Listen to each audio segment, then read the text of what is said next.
Hello. This is going to be my Halloween special. Just need to make sure the camera was working. Today is Halloween 2016. So, get a little bit of the history of Halloween.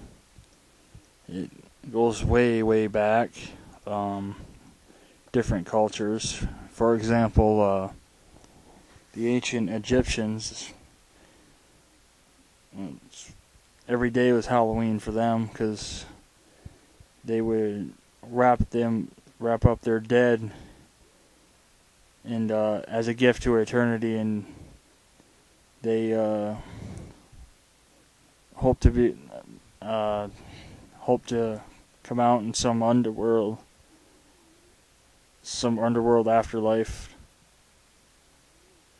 I guess is the way to put it. Almost going into a cocoon like a butterfly, basically. Kind of hard to explain. In Mexico, they do the Day of the Dead, which is like about a 3-day celebration. That's their Halloween. They still do. So that's pretty cool. Then down in Salem, Massachusetts, that's of course where the witch trials took place in the 1600s, or the Salem witch trials rather. So they do a lot of stuff down there. I've always wanted to go down to Salem for Halloween, but haven't done it yet. But I hope to someday. But you seen my videos before, you can see that I'm really into Halloween. You can see right in the background here, life-size Freddy Krueger and the little Grim Reaper next to him, among other things. A sticker behind me also that says Zombie Patrol, so you can tell I'm really into Halloween. Among the other things I collect are, this is an ambulance die-cast. I have over 40 hearses and ambulances in my collection. So, yeah. The way I look at it, too, is every day is Halloween. Anybody that knows me knows that. I mean, I'll listen to Halloween music and watch horror movies all year round. It don't matter to me.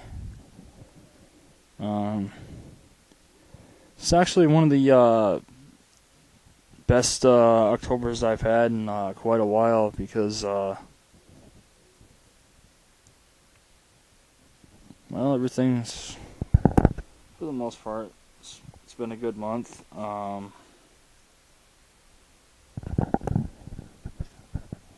Felt pretty good for it. The weather's been, well, past few days it was rainy kind of, but that doesn't really bother me, so it's not bad out. Everything's going good, so I don't stop celebrating Halloween just because the day itself is over, so I'm going to continue,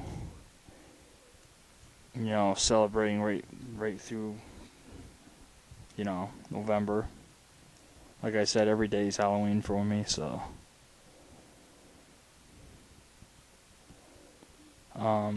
I actually had my senior picture in high school in the back of a hearse, believe it or not, which is pretty cool. The greatest, they're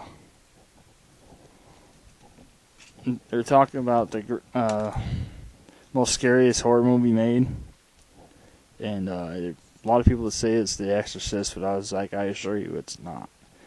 That movie is boring as hell. Actually, hell would probably be more interesting. It's a waste of 2 hours. I mean, I don't know who finds that movie scary, but there's movies that are, 50, 60 years older than that actually are scary. You take the original Frankenstein or the original Dracula, for example. But The Exorcist, not scary. Blair Witch Project, not scary.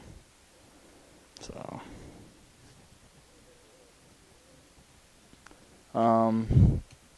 my favorite, as you can see from the background, my favorite horror franchise guy is Freddy Krueger.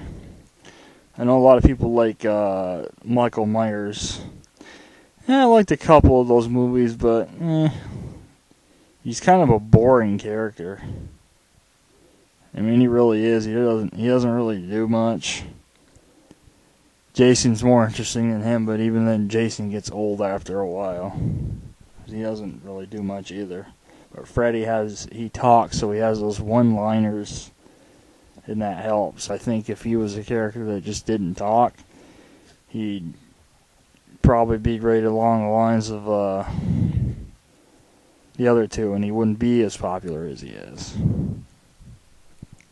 But that's not the case. I mean, he sells more merchandise. He's more popular than the other two.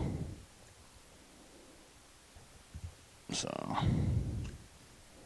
but talk about Halloween music. I listened to it on this. I got it on mute right now, but it's Sounds of the Seasons channel, and they don't play enough of a variety though of Halloween music, because they used to play a lot of different stuff, but now it's like, in the stuff I got more of a variety than they got. For example, I have this CD. They play a few songs from. It's called The Haunted House. It's like vintage, like jazz songs by like Louis Armstrong and Bing Crosby and stuff like that.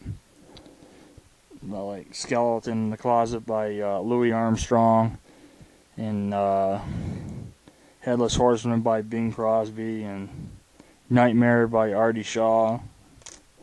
Now, they play 5 songs from the album on that channel, okay? There's 20 songs on the CD. So what about the other 15, right? Well, they don't play them. At least not that I've ever heard. They play some songs from this one called Ghostly Songs and Stories. But again, there's a story on there called The Legend of Sleepy Hollow, which I'm sure you're all familiar with. See, that'd be perfect for that channel, but do they play it? No. They don't really play any stories on there. Unless you count those 2 that are from that Screaming Halloween CD. And what they don't realize is that if you listen to that CD from beginning to end, it's a story of a couple that they encounter like Dracula and stuff like that. And it goes through like songs and stuff. But it's a story, so you kind of got to have the whole thing if you're going to do it. I mean, the tracks that they do play kind of they can stand on their own if need be, but again they don't play enough of a variety. They used to play these instrumental vampire songs called, like, there's one called Midnight Syndicate, or Midnight Seduction, sorry. Tears of Blood, Into Oblivion. They played maybe 2 I heard this year. You figure if you turn it on and you listen to it for a while, you're guaranteed to hear at least one of them. Not this year. There's a lot of other songs that they could be playing that they're not. Another one is Howlin' at the Moon by Hank Williams. Can be associated with Halloween. Surfing Hearse by Jan and Dean. Phantom 309 by Red Sovine, which is this guy right here. It's a story of a ghost trucker that picks up hitchhikers. It's pretty cool. He also does another one called Bringing Mary Back Home. It's another ghost one. Another one by my friend, good friend of mine actually, named Dickie Lee.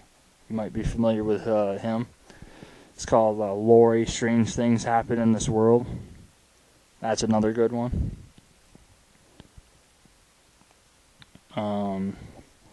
But yeah, they don't play none of those. They're playing Nature Trail to Hell by Weird Al Yankovic right now. That one's actually pretty good. But I used to be able, when they used to play more of a variety, I could listen to it for hours on end, and now it's just, you listen to it too long and I start repeating. You know, you hear like 4 different versions of Purple People here and stuff like that. So, I mean, just a little while ago when I started this video, they played 2 versions of the Twilight Zone theme right in a row, back to back. What's that tell you? And you try emailing them about it, and they don't even pay attention. So, whatever. But I got a lot of horror movies and stuff. In addition to Freddy Krueger, one of my favorites is anything to do with the Headless Horseman. So I have Sleepy Hollow with Johnny Depp. I have The Legend of Sleepy Hollow with Brent Carver, I guess his name is. Came out the same year. And then there was an animated one that I got in that mess there called Night of the Headless Horseman. It's computer animated, but it's done really well. I have, of course, Adventures of Ichabod and Mr. Toad, the Disney one. Also has a Mickey Mouse Halloween cartoon as a bonus on the disc, which is cool. I got the first 2 seasons of the TV show Sleepy Hollow, which is really good. I have Headless Horseman, the final cut. It's not a Sleepy Hollow story per se, but you know, deals with the Headless Horseman story. I still count it, but that's another really good one. I have one called The Hollow that Kaylee Kuko's in. Came out in 2004. I don't know if you've seen that. I guess it came out 12 years ago. They don't really show it too much anymore, but it's pretty good. I mean, the first couple times I saw it, I was like, but now I love it. It's really good. I have one that's more of like a story thing that I picked up. It's narrated by Glenn Close, but the art, you know, the illustrations are really good. So it actually it's a good tape. It's a VHS. So of the Sleepy Hollow ones, though, of the ones that I didn't like, there was a cheap one made by Golden Books, I think it was called. Don't bother with that one. That one sucked. The illustrations were bad. The narration was bad. It's like, yeah, I stuck that one in that free library thing across the street. And the other one that wasn't any good was hold on. Throat's dry.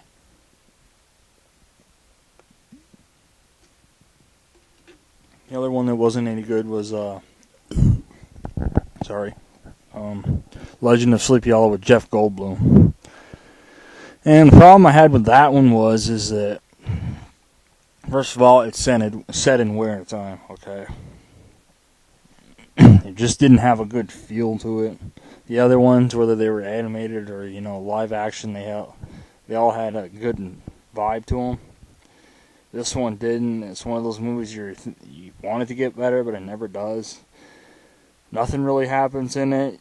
You barely see the Headless Horseman for more than 2 seconds. If you want to call that thing at the end, toward the end, the Headless Horseman. But It's about an hour and a half long. It's not even worth your time. It's very cheaply made, even for a TV movie. And I know there's a lot of people that do like it, but in my opinion, you got to have really low standards to like that movie, because not much effort was put into it. I mean, for one, it shouldn't have been made in winter time. Everybody knows it was set around October. And could have had more realistic looking set. I mean, quite frankly, it looked what might have been left over after Little House on the Prairie ended. That's what the set looked like. You know, as if they took all the good stuff and just left the crap. That's what it looked like. But yeah, I had it on a tape that I got from Listia. Very disappointed. And that's another one that ended up in that library thing across the street. But with the exception of those two, all the other Sleepy Hollow related ones I got are good.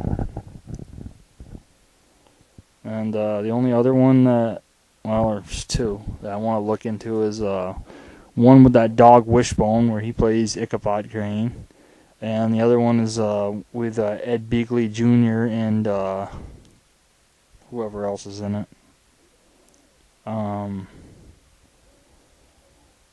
Called Shelley Duvall's Tall Tales and Legends, Legend of Sleepy Hollow. But other than those two, that's about it. I've got everything except season 3 of this TV show Sleepy Hollow when that comes out.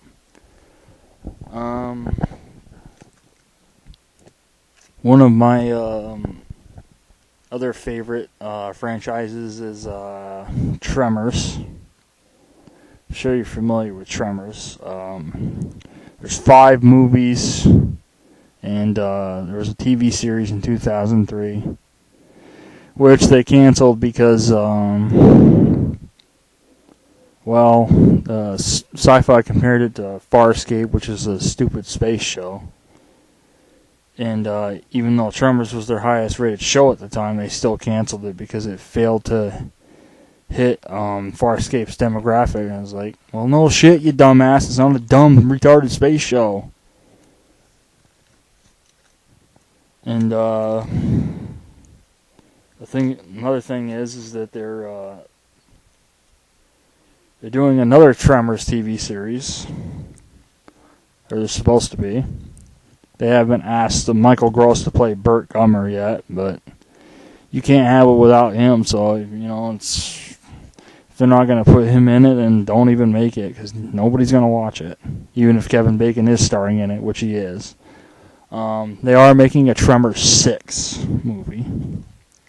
So, that'll be good. And like I've been telling them, I was like, put Reba McEntire back in it, because I read, I don't know, a few years ago that she wanted to be in like the second one, back when that was made in 1996, but they never asked her, and she was disappointed. And they continue to crank out these sequels without asking her. So, I'm sure she would do it. I mean, she enjoyed making the first one. So, why not ask her? What do you got to lose?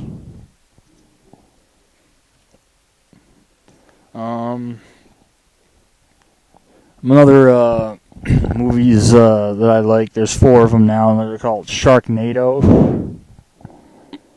Yeah, sharks and tornadoes, right? Well, the first time I saw the first one, and saw it advertised, I happened to be looking on Sci-Fi's website to see what any new creature features were on, and that showed that one, so I was like, Sharknado, huh? Sounds good. So I watched it, and what can I say? It was awesome. I can't really say much about it that hasn't already been said. Each sequel has raised the bar. Each one has been better than the previous sequel. 2 was better than the first one. 3 was better than 2. And the latest one, The Force Awakens, set the bar really, really high. So I don't know how they're gonna top that one, but they'll have to find a way to do it.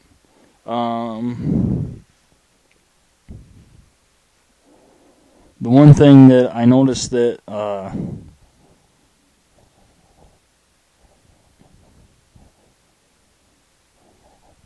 whatever, I'll fix it later.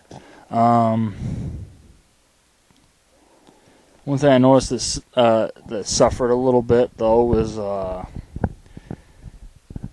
sci-fi makes other not sci-fi, but the Asylum that makes the Sharknado movies they make other creature features and stuff like that too. Well, this year they didn't put as much into maybe it's because they put everything into Sharknado. Sharknado 4, I don't know. But the ice sharks that they made wasn't really that good. So, yeah, as far as the other one that they made this year, Planet of the Sharks, I didn't see it, so I don't really know. There are 2 other new shark movies that came out that week. Called Dam Sharks, DAM. It deals with sharks that build dams out of body parts of their victims. It's pretty interesting. It's actually really good. That comes out on DVD tomorrow, I believe.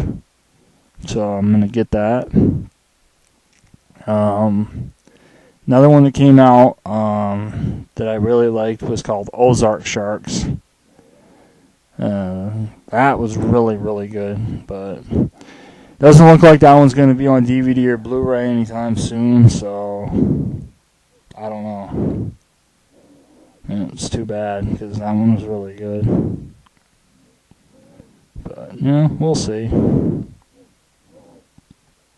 Those last 2 I mentioned were made by other companies. I'm not sure which ones. I bet the Asylum wishes they made those, because those are the 2 of the better ones that came out that week. But Ice Sharks, I mean, it just nothing really happened in it. I mean, it's kind of boring. I mean, I like a lot of the Asylum's films, but even their ones that aren't as good as like some of the others, or at least decent most of the time. But Ice Sharks wasn't even that, which was surprising. Like I said, they might just put all the money into Sharknado 4 and just threw that out there as filler. And as far as Planet of the Sharks, I would like to see it at least once before I make a final judgment on that. But well, we'll see. They also made the Mega Shark series, Mega Shark 1 through 4. 1 and 2 were really good. Mega Shark versus Giant Octopus, and then Mega Shark versus Crocosaurus. The third one, Mega Shark versus Mecha Shark, I don't really remember a lot of, so wouldn't mind seeing that again. And the fourth one, Mega Shark versus Colossus, that came out last year. That wasn't bad. Wouldn't mind seeing that again either.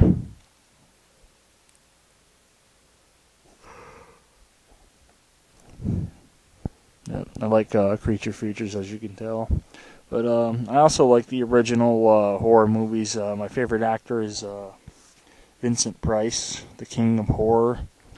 You know, The Raven with Peter Lowry and Boris Karloff and Jack Nicholson in 1963, for example.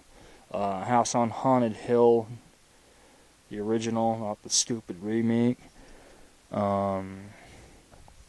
House of Wax, the original, again, not the stupid remake. Let's see, Tales of Terror he was in. Twice Told Tales, not as good, but still good, you know. Still a good movie for what it is. Plus he's in it. The Bat, which is right here. This is what the bat looks like. That's a very good movie too. Another actors from the golden era of those movies, like Bela Lugosi in the original Dracula. He's also good in movies like Devil Bat, and he's also appeared in The Wolfman and Frankenstein Meets the Wolfman. Boris Karloff played the original Mummy in the first movie and the original Frankenstein. So you had a good cast of characters back then.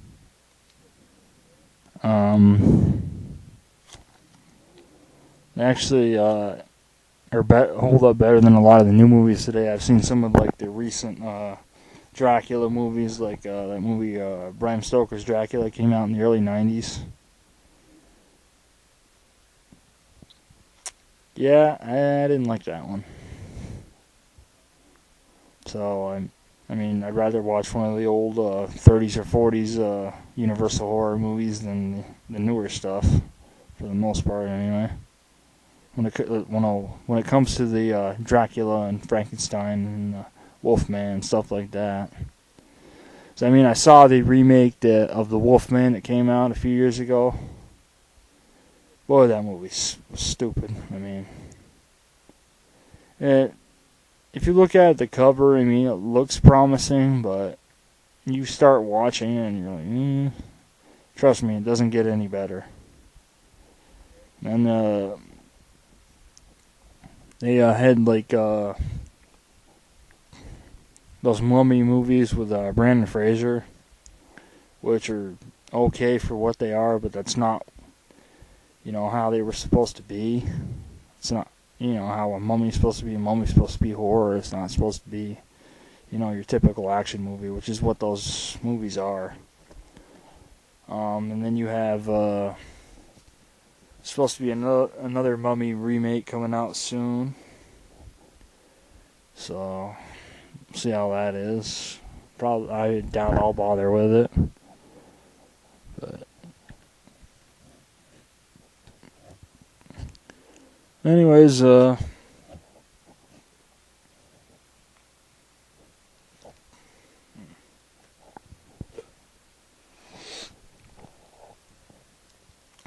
throat's dry. Just through the air. But well, my friend Aaron requested that sent a request basically for me to do a Halloween video, so this is it. I didn't really plan on what to say or anything like that, so I mean, most people for Halloween, all they do is they take their kids trick-or-treating, or they go trick-or-treating themselves or whatever. They don't understand it the way I do. It's the one day that well, they say it's the one day that ghosts can walk the earth, but ghosts can walk the earth whenever they choose to manifest themselves. Now you may ask, have I had any encounters? Well, I have. What are those? Well, that's a story for another day. But skeptics probably won't believe me, but you know what? If I doubt any skeptics will watch this video anyway, or any of my videos for that matter, so I'm not going to worry about it. But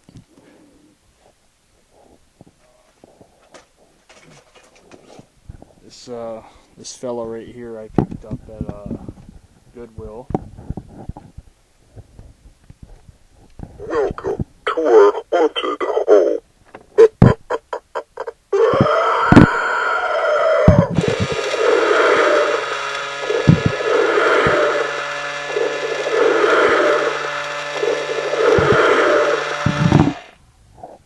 Pretty cool, ain't it? Yeah, found him at Goodwill last week.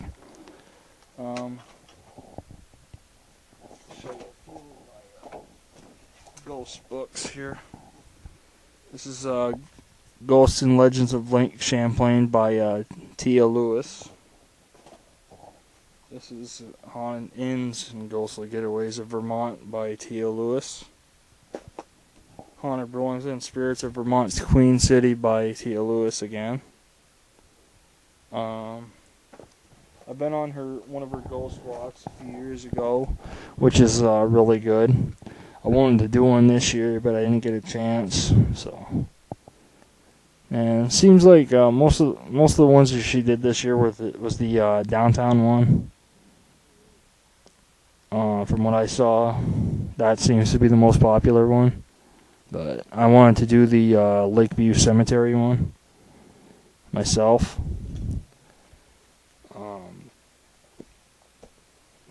Nobody seemed to want to go with me though, so. And I didn't. Well, haven't had as much money, recently to do things like that, so. But, it is what it is. I mean, it was cool in the time I went on it. I mean, I have all these other books and stuff like that, so. And like I said, I've had encounters of my own, so. This is another one you can get called Haunted Vermont, Ghosts and Strange Phenomena in the Green Mountain State. Vampire Hunter's Guide to New England. That's another thing. I believe vampires exist. You want proof? Well, when they dug out Vlad the Impaler Dracula's bones in the 1930s, they didn't find human remains. They found animal bones. Tells you something right there. Green Mountain Ghost Schools and Unsolved Mysteries by Joseph A. Citro. Another good one. Spooky New England. That's another one.